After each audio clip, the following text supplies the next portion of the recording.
안녕하세요. 오늘도 사연살롱을 찾아주셔서 감사합니다. 어제가 저희 부부 결혼 1주년 기념일이었어요. 신혼여행에서 돌아온 순간부터 이혼 위기를 맞았는데 그 고비를 무사히 넘기고 1주년을 맞이하게 되었죠. 지난 1년을 돌이켜보니 감회가 새롭더라고요. 이 지긋지긋한 시간을 어떻게 버텼나 스스로 대견하기도 하고 내가 왜 이런 순환을 겪었어야 했나 억울하기도 했어요. 결혼을 앞두고 계신 분들이나 제가 그랬던 것처럼 결혼 생활을 고통 속에 보내고 있는 분들께 조금이나마 충고 또는 위안이 되고자 이렇게 사연을 보내게 되었습니다. 저는 딸부잣집 셋째 딸이에요. 저 또래들은 형제관계가 외동 혹은 형제나 남매가 고작일 테지만 저희 집은 형제가 5이나 돼요. 거기서 제 친형제는 첫째 오빠 한 사람뿐이고 나머지 셋은 사촌 언니들과 동생이에요. 저희 집이 자식 부자가 된 데는 가슴 아픈 사연이 있어요. 제가 초등학교 2학년에 올라가던 봄이었어요. 평소처럼 퇴근 후 돌아온 엄마는 주방에서 저녁 준비를 하셨고 오빠는 엄마를 도와 상추와 깻잎을 씻고 저는 아빠를 도와 식탁에 신문지를 펴고 숟가락과 젓가락을 놓고 있었어요. 그날 저희 집 저녁 메뉴가 삼겹살 구이였거든요. 아빠는 며칠 전부터 삼겹살이 그렇게 땡겼다며 들뜬 마음에 콧노래까지 흥얼거리셨죠. 그런데 그때 아빠 휴대폰으로 전화가 온 거예요. 전화를 받던 아빠는 오른손에 들고 있던 젓가락을 떨어뜨리셨어요.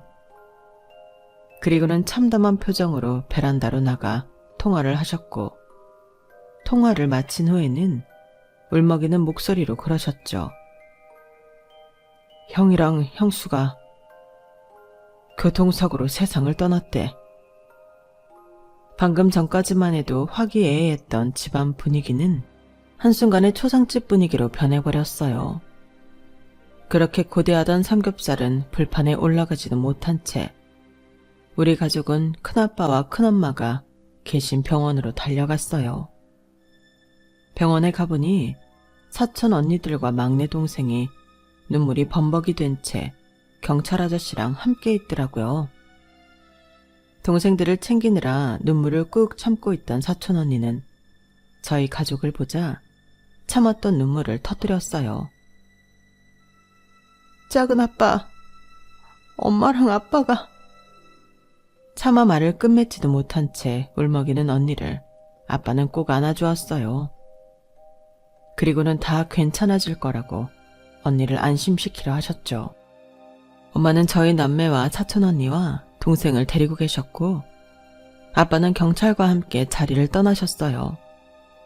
그리고 정신없이 이어진 장례식으로 모두 다 기운이 쭉 빠지고 말았어요. 하지만 그때부터 진짜 문제를 처리해야만 했죠. 비록 큰아빠 큰엄마는 세상을 떠나셨지만 한순간에 부모를 잃은 언니들과 동생이 있잖아요. 사촌 큰언니가 고작 중학교 2학년밖에 안 된 데다 작은 언니는 6학년, 동생은 올해 초등학교에 입학한 상태라서 어른 손길이 필요했거든요. 하지만 친할머니는 연세가 많으셔서 요양원에 계신 처지였고 사촌들 외가 쪽도 딱히 도움의 손길을 줄 사람이 없었어요. 아마 아빠는 자신이 조카들을 맡아야 한다는 걸 알고 계셨을 거예요. 하지만 저희 엄마한테 선뜻 말을 꺼내지 못하셨던 거죠. 그걸 누구보다 잘 아는 엄마는 먼저 얘기를 꺼내셨어요. 여보, 애들 우리가 데려오자. 아주버님 사고로 피해자 측에 보상금도 줘야 하고 이런저런 거 다 해결하려면 집도 처분해야 하잖아. 그럼 애들이 갈 곳도 없는데 어쩌겠어. 그렇다고 애들을 시설에 보낼 수도 없고 그냥 우리가 키우자. 우리 형편도 넉넉하지는 않지만 그래도 애들이 시설에서 사는 것보다 우리랑 사는 게 나을 것 같아. 당신 정말 괜찮겠어? 괜찮고 안 괜찮고가 어딨어. 우리가 잘못됐어도 아주버님이랑 형님이라면 우리 애들 데려다 키워주셨을 거야. 밥 먹고 당신이 가서 애들 데려와. 집은 주말에 가서 나랑 같이 챙기면 되니까. 일단 당장 입을 옷이랑 애들 교과서 정도만 챙겨오고 나는 방 정리 좀 하고 있을게. 그나저나 방을 어떻게 나눠야 하나? 평소 행동파인 엄마는 이번에도 결정과 동시에 몸을 움직이셨어요. 오빠가 쓰던 방이 조금 큰 편이어서 저랑 두 언니가 같이 쓰기로 했고, 우리 집에서 제일 작은 제 방은 오빠랑 막내 동생이 쓰게 되었어요. 지금 생각해보면 당시 저희 집도 그리 넓은 집이 아니었는데 순식간에 가족이 셋이나 늘어나서 아주 집안이 복잡거리가 되었죠. 하지만 누구 하나 불평불만을 늘어놓은 사람은 없었어요.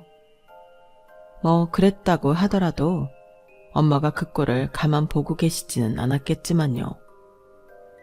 지금 생각해도 저희 엄마가 참 대단하신 게 그 상황에 흔들리지 않고 집안의 중심을 제대로 잡아주셨다는 거예요.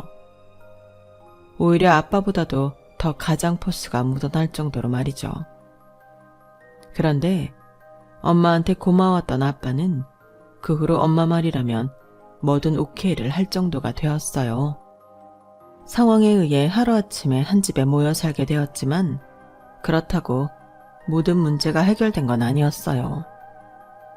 언제나 큰 문제는 드러나지 않은 곳에서 벌어지잖아요. 그때 저희 집도 마찬가지였어요. 조금 불편하지만 그래도 이렇게라도 모여 사는 게 최선이었던 탓에 누구도 불평을 하지 않았어요. 다만 아빠 외벌이로 대가족 생활비를 감당하는 게 만만치는 않아서 엄마는 식비를 비롯해 모든 생활비를 줄여야 했고, 그렇다 보니 공과금을 연체하는 일도 비일비재로 벌어졌어요. 아무리 줄이고 줄여도 도저히 감당할 수 없는 상황이 되자 부모님 얼굴이 어두워진 건 당연했죠. 그러던 어느 날 사건은 벌어졌어요. 학교에서 돌아왔는데 엄마 표정이 어둡더라고요. 무슨 안 좋은 일이 있었나 속으로 걱정을 했는데 아빠가 퇴근하고 돌아오자 엄마가 안방에 들어가서는 안에서 안 나오시는 거예요. 한참 만에 안방에서 나온 엄마와 아빠는 사촌 언니를 거실로 불렀어요. 중학생이던 언니는 죄인처럼 고개를 푹 숙인 채 나왔죠. 그러자 아빠가 낮은 목소리로 물었어요. 숙모가 그러는데 오늘 담임선생님한테 전화 왔었다더라. 지희 너 3일이나 학교에 안 갔다는 게 사실이야? 그러자 언니가 기어들어가는 목소리로 대답했어요. 네. 학교에서 무슨 일이라도 있었니? 아니면 사춘기라고 반항이라도 하는 거니? 아침마다 언니가 등교 준비를 하는 걸 옆에서 지켜봐왔던 저로서는 놀랄 수밖에 없었어요. 그렇게 열심히 준비를 해놓고 학교를 안 갔다고? 언니가 결석을 했다는 사실에 놀란 건 저뿐만이 아니었어요. 오빠도 작은 언니도 동생까지 모두 눈이 동그래져서는 큰언니 얼굴만 바라봤으니까요. 저 학교 그만두려고요. 그냥 돈 벌고 싶어요. 제가 돈 벌어서 동생들 데리고 나가면. 그때였어요. 언니 말이 채 끝나기도 전에 엄마가 버럭 소리를 치셨죠. 한지희, 그걸 말이라고 해? 뭐? 집을 나가? 누가 너희들더러 돈 걱정하랬니? 이제 겨우 중학교 2학년밖에 안 된 애가 왜 벌써부터 그런 걱정을 해? 네 눈에는 작은 아빠 작은 엄마가 그렇게 한심하게 보이니? 니들 밥도 굶길 정도로 형편없는 사람들도 보이느냐고. 작은 엄마, 그런 거 아니에요. 전 그저 우리 때문에 작은 아빠랑 작은 엄마가 매일 돈 걱정하시니까 죄송해서 그런 거예요. 우리만 없었으면 그런 걱정 안 해도 되고 주혁이랑 주미도 우리랑 방 같이 쓰느라 고생 안 해도 되니까요. 언니는 말을 끝맺기도 전부터 눈물을 흘렸어요. 그 바람에 작은 언니랑 동생까지도 울먹이기 시작했어요. 그러자 엄마가 언니를 끌어안으시며 그러셨죠. 지희야, 우린 한 가족이야. 이제 너희들 모두 작은아빠, 작은엄마 자식이라고. 돈 문제는 부모가 걱정할 일이지 아이들이 걱정할 일은 아니야. 에휴, 어린 게 속이 깊어서 벌써부터 그런 걱정을 다 했구나. 미안해. 우리가 니들 걱정 안 하게 잘했어야 했는데 먼저 처리할 것들이 많아서 신경을 못 썼어. 그래서 말인데 기왕 이렇게 된 거 너희들 앞에서 말해야겠다. 엄마는 다음 주부터 일을 시작하게 됐다며 앞으로는 집안 청소랑 빨래도 그렇고 온 식구가 합심해서 해결해야 한다고 하셨어요. 지희가 첫째니까 동생들 데리고 작은엄마 좀 도와줘야 해. 지희 도움 없이는 작은엄마가 밖에서 마음 편히 일할 수가 없거든. 어때? 도와줄 수 있겠니? 네, 그럴게요. 그렇게 엄마는 그동안 오빠와 저를 키우며 살림을 하느라 그만뒀던 일을 다시 시작하셨어요. 아무래도 아직 아이들이 어려서 긴 시간 일을 할 수 없는 탓에 정직원이 아닌 파트타임이었죠. 친구분이 하는 건축 사무실에서 3D 작업을 하셨어요. 원래 엄마가 학원에서 마야 프로그램을 가르치던 강사였기 때문에 모처럼 자신의 능력을 발휘할 수 있었어요. 엄마가 다시 일을 하고부터는 확실히 집안 형편이 나아졌어요. 일단 상에 오르는 반찬이 많이 달라졌고 한동안 꿈도 못 꾸던 외식도 종종 할 수 있었어요. 대신 엄마가 집을 비우는 시간이 많아졌기 때문에 우리는 엄마가 하시던 집안일을 분담해서 돕기 시작했어요. 청소기도 돌리고 세탁기도 돌리고 빨래를 널고 개는 것까지 큰언니의 지시하에 일사불란하게 움직였죠. 어린 저로서는 그것도 하나의 놀이처럼 느껴져서 힘들다거나 귀찮다는 생각보다는 그저 다 같이 하니까 재미있었어요. 형제가 많다는 건 나눠 가져야 하는 게 많아서 때론 아쉬움이 있긴 하지만 공동체 의식도 느껴지고 외로울 시간이 없다는 게 장점이라면 장점이었어요. 오빠랑 둘이 있을 때는 솔직히 재미는 없었거든요. 아무래도 관심사도 다르고 나이도 4살이나 차이가 나서 정신 연령도 다르니 무슨 말이 통하겠어요. 게다가 오빠는 남자고 저는 여자라서 아무래도 노는 방식도 달랐으니까요. 하지만 언니들이랑 동생이 집에 오고부터는 그간의 아쉬움이 한 방에 날아가 버린 거예요. 싸울 때는 아주 난리도 아니지만요. 그리 넉넉하다고 할 수는 없었지만 그래도 복닥거리며 형제들 틈바구니에서 자라서 그런지 학교에서도 그렇고 직장에 취직을 해서도 그렇고 단체 생활에 적응하는 건 그리 어렵지 않았어요. 어떻게 보면 형제 많은 집에서 자란 덕에 일찌감치 사회력을 기른 거나 마찬가지였죠. 형제가 많으면 부모한테 배우는 것보다 손이 형제한테 배우는 게 더 많은 법이잖아요. 저도 그랬어요. 위로 언니가 둘이나 있어서 학교 생활도 언니들한테 배우고 화장이나 옷 고르는 법, 여성용품 사는 법 등도 다 언니들한테 배웠어요. 작은 언니한테는 학창 시절부터 연애 상담도 많이 받았죠. 그러다 보니 언제부턴가 친형제와 사촌형제의 개념이 사라져버리고 그냥 내 언니고 내 오빠고 내 동생으로만 남게 되었어요. 큰언니는 간호대를 졸업하고 대학병원에서 간호사 생활을 시작했는데 오빠가 제대 후 복학하면서 집안의 대학생이 저까지 포함해 셋이나 되자 부모님 부담을 덜어드리려고 언니가 제 학비를 대주었어요. 그걸 시작으로 먼저 학업을 마치고 취직한 형제는 동생들 학비를 대주면서 내리사랑을 실천하게 되었죠. 왜 어른들이 그런 말을 하시잖아요. 자식이 많으면 키울 땐 힘들어도 다 키우고 나면 이보다 큰 재산이 없다고요. 저희 부모님도 자주 그런 말씀을 하셨어요. 살면서 조금씩 집을 넓혀갔지만 그래도 늘 집은 7식구로 북적였어요. 그렇게 복닥이며 살다가 작은 언니를 시작으로 하나씩 결혼을 해 집을 떠나자 막내와 저 둘만 남은 상황에선 집이 휑하게 느껴지더라고요. 큰언니까지 결혼을 하고 집을 떠나자 처음엔 혼자 방을 쓸 수 있다는 기쁨에 살짝 설레기도 했어요. 식구가 많아진 이후로는 혼자 방을 독차지한다는 건 불가능했으니까요. 하지만 그런 기쁨도 얼마 가지 않았어요. 든 자리는 몰라도 난 자리는 크게 느껴진다고 역시나 그렇더라고요. 형제들 빈자리에 대한 허전함 때문이었을까요? 저는 그 무렵 미래의 내 남편이 될 남자와 연애를 시작했어요. 이전에도 연애는 틈틈이 했던 거지만 결혼을 생각할 나이에 시작한 연애는 또 다른 의미가 있었어요.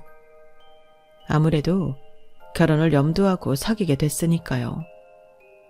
마음가짐이 그래서 그런가 연애 감정에 들뜨기보다는 이 사람이랑 통하는 부분이 많은가 그 점에 중점을 두고 관찰하게 되더라고요. 전에는 둘 사이의 감정을 중요하게 생각했다면 이번엔 그 외의 가족에 관해서도 관심을 가지게 되었어요. 남자는 제가 오남매라는 거에 놀라면서도 무척 부러워하더라고요. 제가 혼자다 보니까 형제 많은 친구들이 늘 부러웠어요. 어릴 땐 밖에서 친구들이랑 놀다가 싸우면 친구 형이나 누나가 달려와서 편들어주는데 저는 형제가 없으니 그럴 일이 없잖아요. 그땐 그게 어찌나 서럽던지. 주미 씨는 그런 서러움 안 당해봤죠? 네, 아무래도 형제가 많으니까요. 주미 씨랑 결혼하면 형제들 덕에 든든하겠는데요. 그때는 그저 빈말로 하는 말인 줄 알았는데 이후로도 남자는 만날 때마다 형제들 얘기를 많이 꺼냈어요. 결혼 후에 얘기를 들어보니 자기가 제 형제들 얘기를 많이 꺼냈던 건 형제들한테 자기를 좀 소개해 주길 바랐기 때문이라고 그러더군요. 지인을 통해 처음 저를 소개받은 순간부터 아, 이 여자랑 결혼해야겠다 생각을 했다나 봐요. 그래서 주변 형제들을 먼저 포섭해서 저를 꼬셔야겠다고 계획을 짰던 거죠. 하지만 저는 저대로 결혼에 대한 확신이 서기 전까지는 가족들한테 연애 사실을 알리기 싫었어요. 딱 한 사람, 제 연애 코치이기도 한 작은 언니를 빼고는 아무도 제가 연애를 하고 있다는 걸 몰랐죠. 남자가 외동이면 나중에 시부모님 부양할 각오를 해야 할 거야. 아무리 요즘엔 요양원 시설이 잘 돼 있다고 해도 자식들이 들여다보지 않으면 안 되거든. 우리야 형제가 많으니까 돌아가면서 들여다볼 수 있지만 외동이면 상황이 다르잖니? 결혼 얘기 나오기 전부터 이런 매정한 소리 한다고 그럴지 모르겠지만 결혼을 하는 순간부터 그동안 대수롭지 않게 넘기던 일들이 죄다 네 발목을 잡게 될걸? 그러니까 미리 염두에 두고 결정하는 게 좋다 이거지. 작은 언니는 고등학교를 졸업하고 바로 형부랑 결혼을 하는 바람에 결혼 기간은 저희 형제들 중 가장 길었어요. 그래서 결혼에 관해서는 작은 언니 말을 전적으로 믿고 의지하는 편이었죠. 작은 언니는 제게 이 남자와 결혼했을 때 따르는 현실적인 문제들을 받아들일 결심이 선다면 그땐 주저 말고 결혼하라고 했어요. 그 조언은 제가 남편과 결혼을 결심하는데 큰 도움이 되었죠. 서로에 대한 확신이 생기자 결혼은 당연한 걸로 받아들여지게 됐어요. 그렇다고 프로포즈를 받은 것도 아닌데 말이죠. 가령 이런 식이었죠. 주미야, 우리 신혼여행은 멕시코 칸쿤으로 갈까? 대학 동기 중에 거기로 신혼여행 다녀온 녀석이 있는데 그렇게 좋다더라고. 자기야, 우리 결혼식은 스몰 웨딩으로 할까? 요즘엔 50명 규모로 간단하게 하는 결혼식도 많대. 비용도 줄이고 실용적인 것 같더라. 이 정도면 결혼 준비를 하는 예비 부부의 대화 아닌가요? 그런데 생각해보면 주변의 프로포즈는 제대로 받고 결혼 준비를 하는 사람이 거의 없더라고요. 영화나 드라마에선 프로포즈가 필수인 것처럼 죄다 하곤 하지만 실상은 아니란 거죠. 저희 작은 언니도 그렇고 큰 언니도 그렇고 다 프로포즈 없이 결혼으로 이어졌거든요. 그래서 저도 그거에 큰 의미를 두지 않았던 것 같아요. 그런데 결혼을 결심한 이후부터 조금 달라진 게 하나 있었어요. 저희 데이트에 회방꾼이 생겼다는 거였죠. 정확히는 회방꾼이라기보다는 참여인이라고 하는 게 맞겠지만요. 처음엔 우연히 미술관에서 마주치게 되었어요. 누구냐고요? 바로 제 시어머니를 말이죠. 그땐 정말 우연이라고 생각했는데 그 우연이 계속 거듭되다 보니 우연을 가장한 의도였다는 걸 알겠더라고요. 어머 아들, 오늘 약속 있다더니 여기서 만나는 거였어? 그럼 엄마한테 말을 하지 그랬니? 같은 방향이면 한 차 타고 오는 건데. 그런데 옆에 있는 예쁜 아가씨는 누구야? 엄마한테 소개 안 해줄 거야? 한껏 치장을 하고 나온 시어머니는 아들한테 팔짱을 낀 채로 저를 흥미롭게 바라보셨어요. 어차피 언제고 인사를 드려야 했던 터라 차라리 잘 됐다는 생각이 들더라고요. 결국 그날 우리는 어머님과 함께 전시회를 관람했고 저녁도 함께 먹었어요. 어머님은 생각보다 활달한 분으로 처음 만난 그날 바로 저를 톡 친구로 추가하셨어요. 그렇게 시작된 시어머니와의 만남은 이후로도 이어졌어요. 어머님은 수시로 제게 톡을 하셨고 영화 관람이나 쇼핑을 핑계로 저만 따로 불러내시기도 했어요. 그럴 때마다 콩고물 떨어지듯 구두며 화장품 같은 것들을 선물로 받게 되었죠.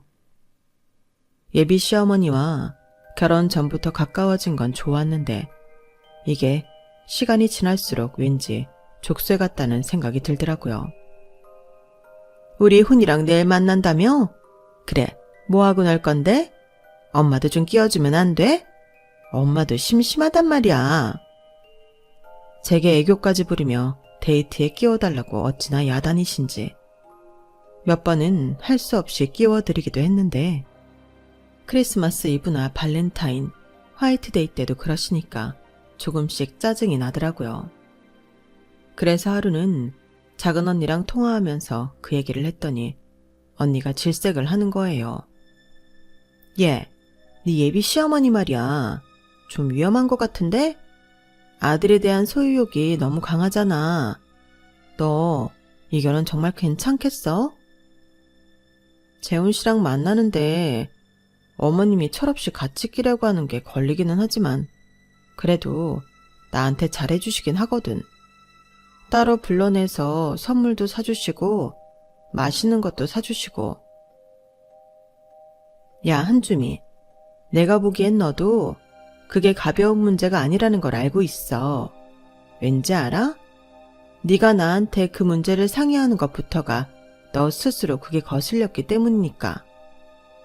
아들한테 집착하는 시어머니, 이거 그냥 넘길 문제 아니다. 나중에 결혼하고 나서 땅을 치고 후회할 수도 있는 일이라고. 그러니까 잘 생각해보고 결정해. 이 결혼 할 건지 말 건지. 평소와 달리 작은 언니는 좀 과하다 싶을 정도로 강하게 의견을 피력했어요. 언니 말대로 시어머니 행동이 거슬리는 건 사실이에요. 하지만 그때까지만 해도 그 정도가 그리 심해 보이지는 않아서 섣부른 기우가 아닐까 생각했죠. 그러던 어느 날이었어요.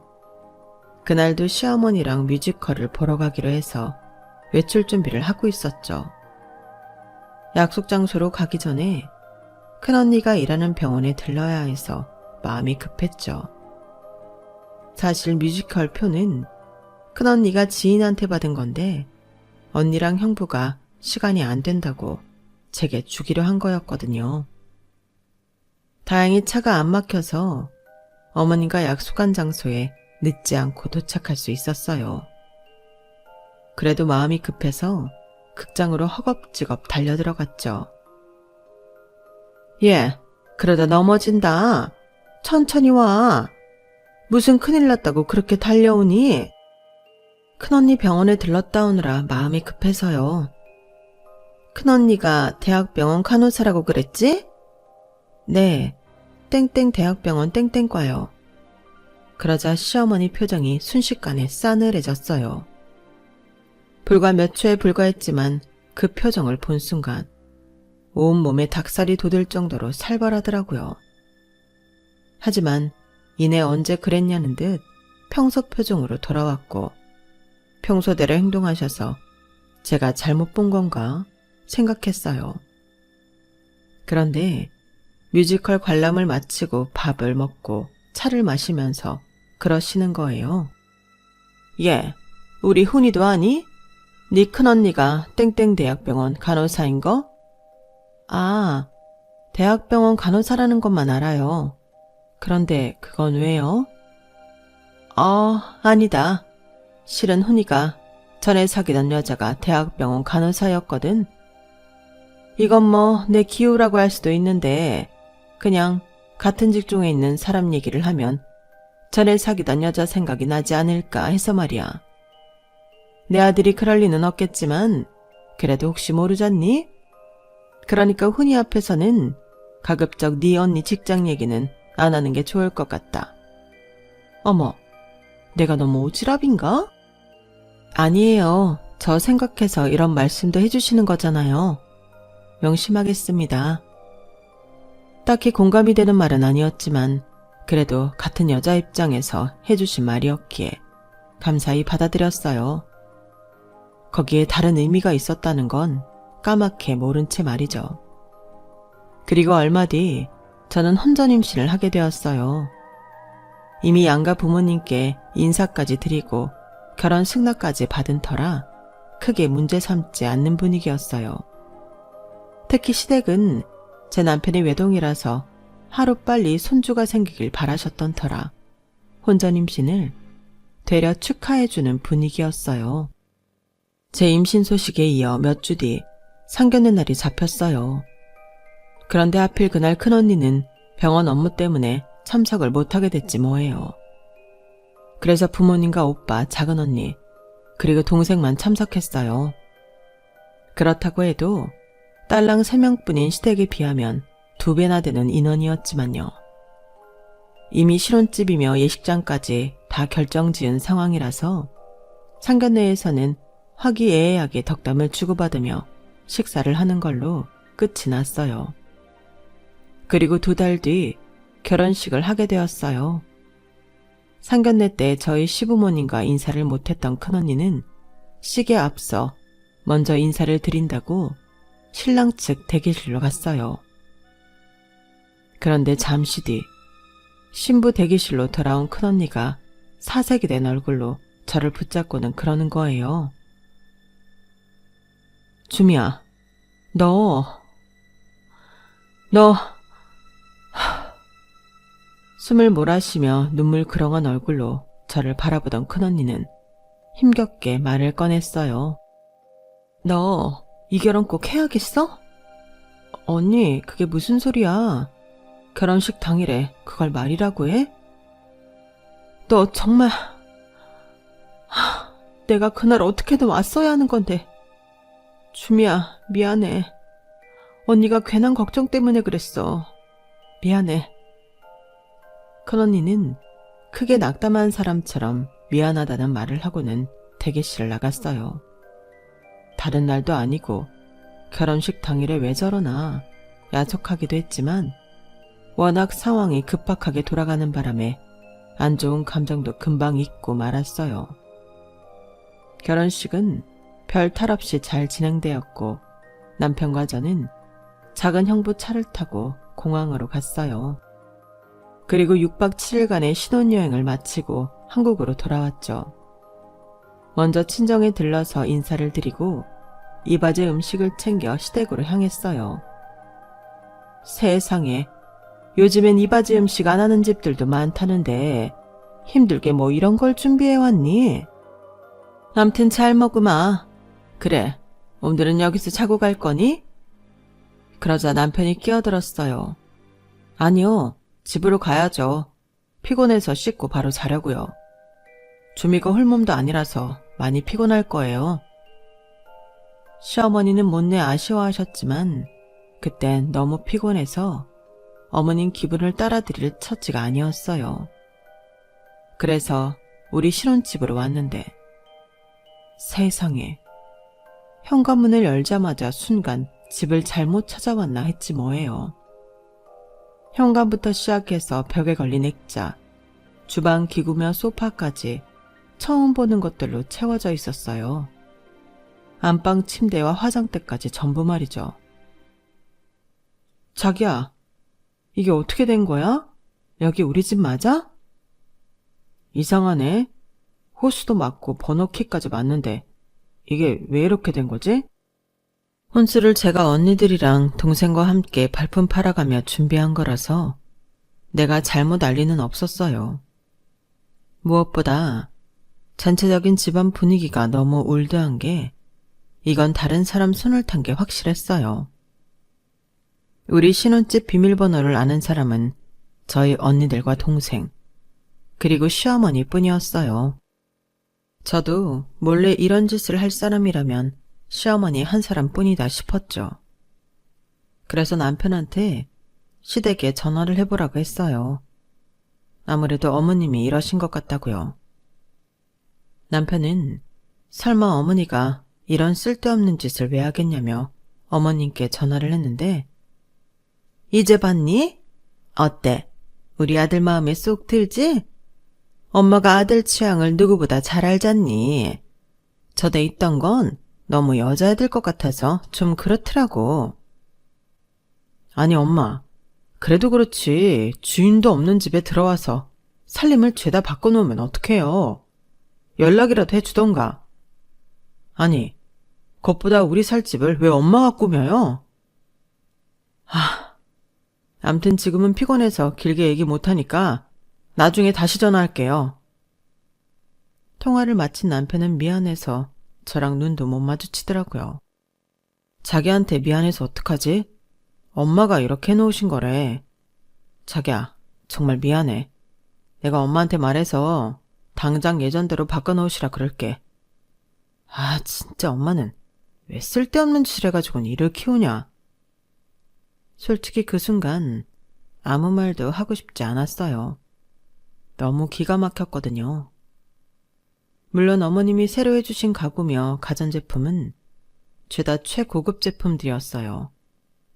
특히 냉장고며 TV, 세탁기와 건조기는 제가 눈독 들였던 제품이었죠. 하지만 너무 고가라서 엄두도 못 냈던 건데 그걸 내 집에서 보게 될 줄은 몰랐네요. 그렇다고 고가의 제품을 갖게 돼서 이번 일로 없었던 일로 할 생각은 없었어요. 우리 부부가 살 집인데 아무리 시어머니라고 해도 당신 마음대로 바꿔놓는 건 도저히 용서가 안 됐거든요. 결국 다음날 시어머니가 저희 집에 들리시기로 했어요. 남편 말로는 어머님이 사과를 하러 오신다고 했다더라고요. 그런데 문제는 그날 남편은 출근하는 날이라서 집에 저 혼자 있다는 거였죠. 아무래도 이번 일로 껄끄러운 말이 오갈 게 뻔한데 남편도 없이 저 혼자 있다는 게 걸렸어요. 그런데 아니나 다를까 어머님은 현관에 들어서시던 순간 남편이 출근하고 없다는 걸 눈치채시고는 본색을 드러내시더라고요. 마치 자기 집에 들어온 사람처럼 소파로 가서 척 앉으시더니 그러는 거예요. 뭐가 어떻다고 그 난리를 치는 건지 모르겠구나. 네가 해온 싸구려 혼수로 채운 것보다 내가 해준 것들이 이 집에 훨씬 잘 어울리잖니? 너도 눈이 달렸으니 보일 거 아니야. 어머니, 그래도 이건 아니죠. 혼수를 채우기 전도 아니고 이미 다 채운 상태인데 이제 와서 이러신 이유를 모르겠어요. 이유? 너 정말 그걸 몰라서 묻니? 네가 고른 혼수가 너무 수준 미달이라서 그런다. 내가 어떻게 키운 아들인데 그런 쓰레기 같은 걸 쓰고 살게 해? 넌 네 친정에서 애미애비도 없는 고아들이랑 엉켜 살아서 시궁창에서도 잘 살지 모르겠다만 내 아들은 다르다. 네가 수준 미달이라고 해서 내 아들까지 네 수준으로 끌어내리는 거 나 두 눈 뜨고 못 봐준다고. 오늘 내가 이 집에 온 건 너한테 줄 게 있어서다. 자, 받아라. 어머님은 백에서 봉투 하나를 꺼내셨어요. 그리곤 제 앞에 툭 던지시더라고요. 봉투 안에는 내역서가 있었는데 가만 보니 집안 살림을 채운 품목들이더라고요. 예상대로 가격대가 어마무시했어요. 그 가격에 눈으로 놀라면서 뒷장을 넘겼는데 글쎄 외상거래 내역서라고 적혀있지 뭐예요. 어머님, 이게 뭐예요? 외상거래 내역서라뇨? 너 한글 모르니? 말 그대로 외상거래를 했다는 거 아니겠니? 내가 아는 분한테 특별히 부탁해서 외상으로 물품 구매한 거니까 거기에 적힌 대로 대금 결제해주거라. 카드 할부도 가능하다니까 그건 네가 편한 대로 하고. 어머님, 이런 게 어딨어요. 제가 왜 이 돈을 내요? 전 못 내요. 아니, 그보다 이거 다 가져가시고 원래 제가 해온 혼수 돌려주세요. 어머머, 얘 좀 봐. 너 지금 시어머니 앞에서 배째라고 나오는 거니? 이게 다 네 집에 들인 물건인데 왜 내가 돈을 못 내겠다는 거야? 네가 안 내면 이걸 누가 내? 당연히 어머님이 내셔야죠. 우리가 원해서 바꾼 거 아니잖아요. 어머니 마음대로 바꿔놓으신 거잖아요. 그래놓곤 왜 저한테 뒤집어 씌우시냐고요. 한참을 목이 피 때까지 세워가며 시어머니와 대화를 했지만 결론은 나지 않았어요.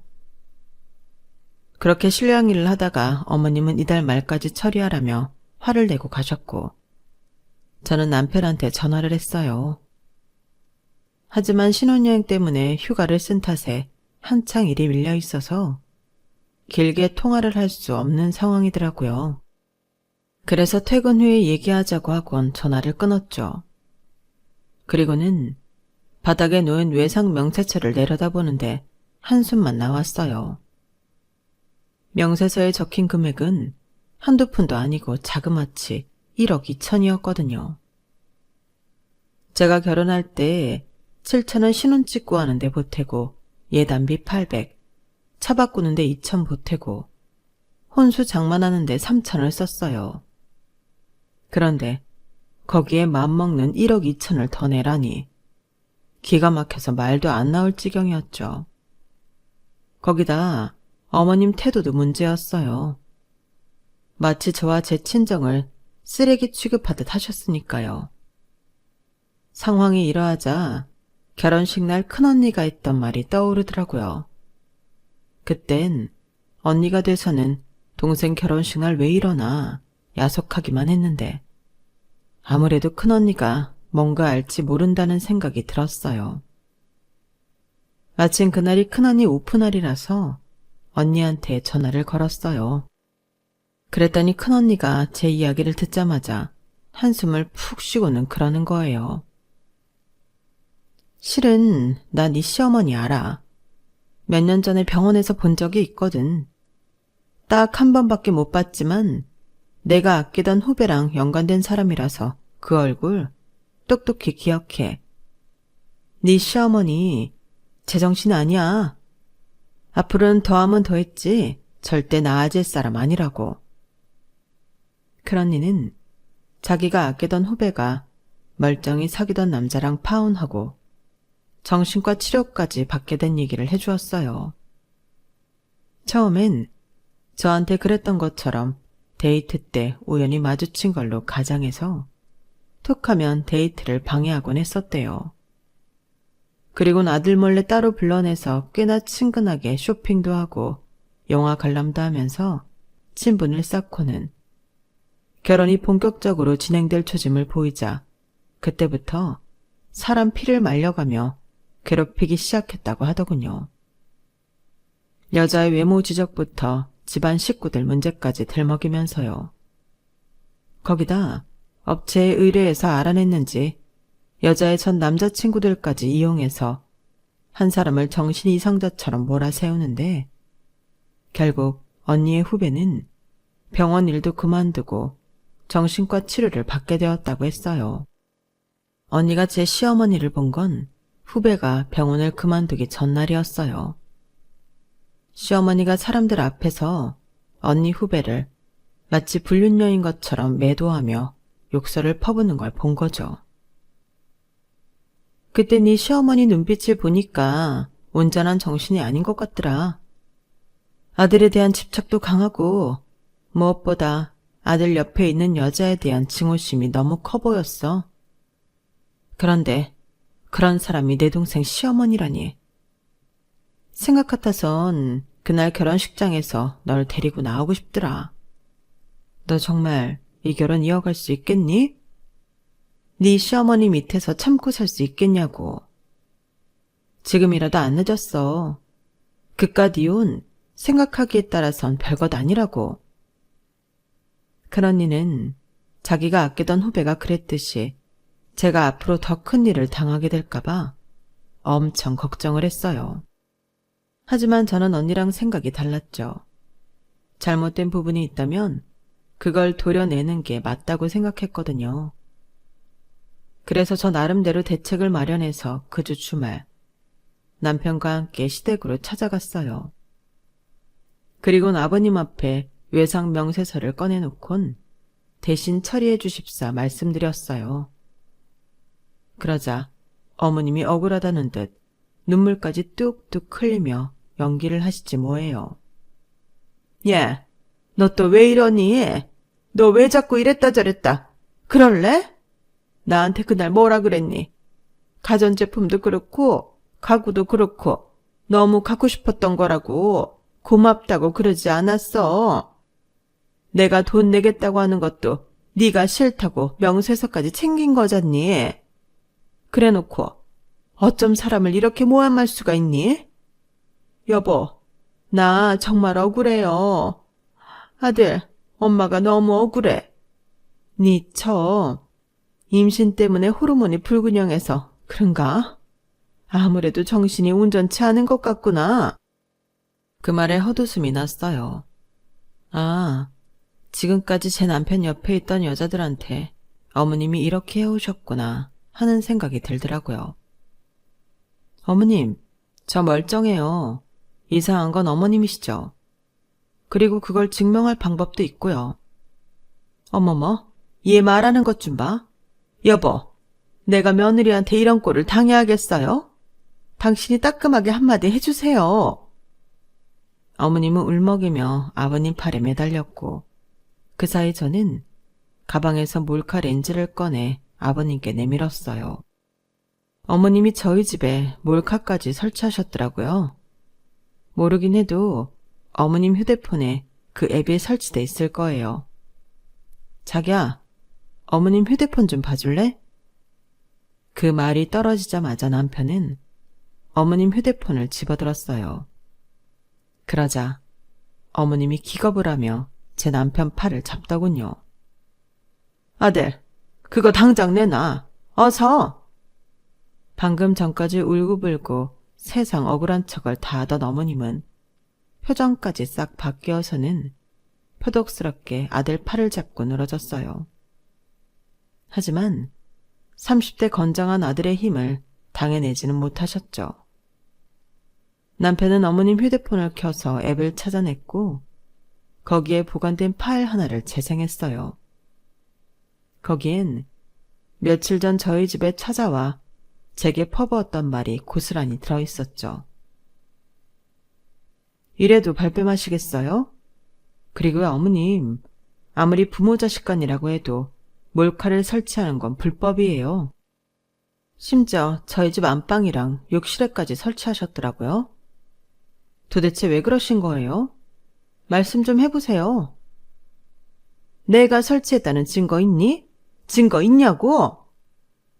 어머님, 제가 어머님이 몰카 설치한 걸 어떻게 알았을 것 같으세요? 진이영 씨 아시죠? 이랑 몇 년 전에 사귀던 간호사분이요. 저 그분 만났어요. 저희 언니가 아끼던 후배였거든요. 진이영 씨가 그러더라고요. 분명히 아무한테 말한 적 없는 사실인데 기가 막히게도 어머님이 다 알고 계시더라고요. 자긴 말한 기억이 없는데 어머님은 자기한테 직접 들었다고 하니까 진짜 자기가 미친 게 아닌가 싶더래요.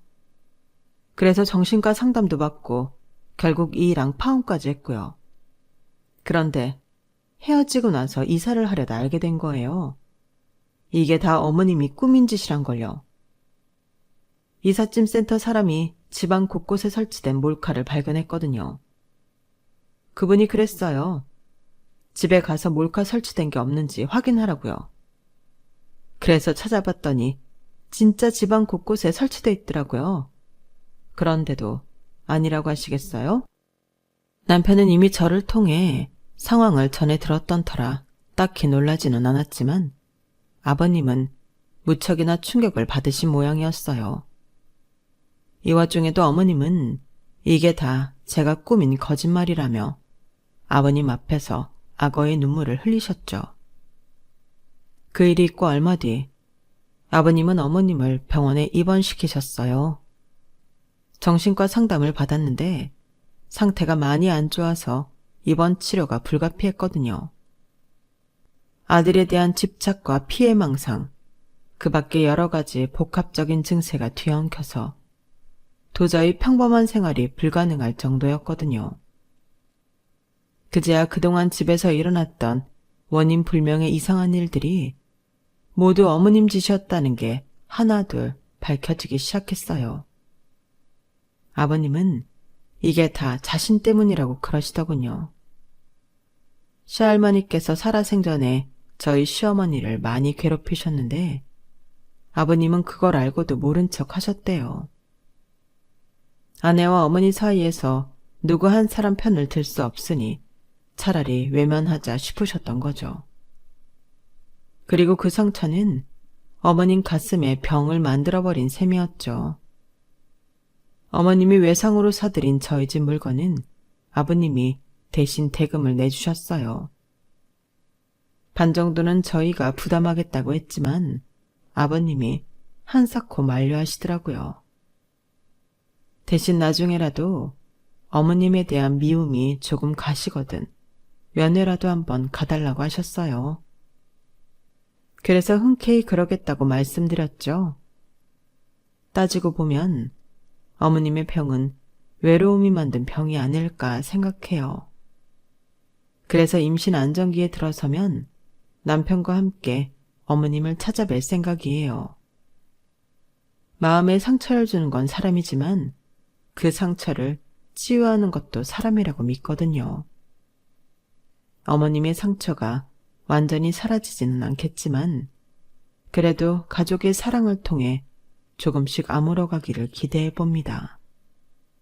지금까지 제 사연을 들어주셔서 감사합니다. 가족들과 사랑 나누면서 항상 행복하시길 바라겠습니다. 여러분, 사연 댓글에 응원과 현명한 조언 부탁드려요. 좋아요와 구독은 저에게 큰 힘이 됩니다. 오늘도 좋은 일 가득하세요.